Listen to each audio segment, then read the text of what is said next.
The good thing is that with WinCC Unified, we're simply describing a bit of the future. We're not building on existing trends, and we don't have to struggle with outdated structures.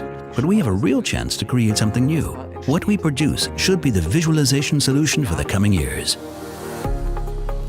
If the user would like to change something, they always have to leave one system and move to another. With Unified, we integrate all of them, using powerful interfaces that allow us to easily exchange data without having to leave the operating concept and visualization.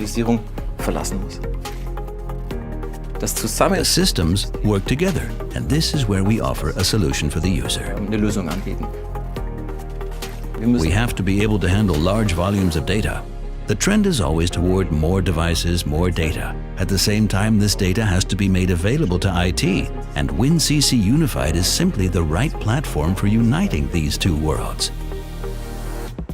The customer can begin with a small application and then grow along with the application, along with their customers, and expand the system.